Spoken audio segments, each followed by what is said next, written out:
হোস্টেলের জন্য কলেজে গেল লাজু।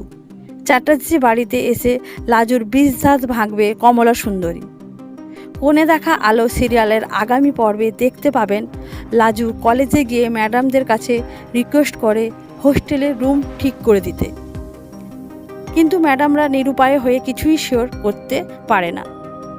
হোস্টেলে এই মুহূর্তে রুম আছে কিনা সেটা শিওরও না। এদিকে বনলতা সুতপকে ফোন দিয়ে আবারও লাজুর নামে বিষ ঢালে। বনলতা বলে অনুভব লাজুর প্রেমে পড়ে গেছে, যেভাবেই হোক এই প্রেম থেকে তাদের সরাতে হবে। তারপর দেখা যায় সুদেব বাড়িতে গিয়ে সবাই একসাথে খেতে বসলে সব খুলে বলে। তখন সুদেবের মা বলে, এবার আমি এই মেয়ের বিশ্বাস ভেঙে দেব। আমি এই বাড়িতে গিয়ে বাড়ির সবার সামনে এসব বলবো। এই মেয়ের মুখ দেখাদেখি একেবারে বন্ধ করে দেব আমি।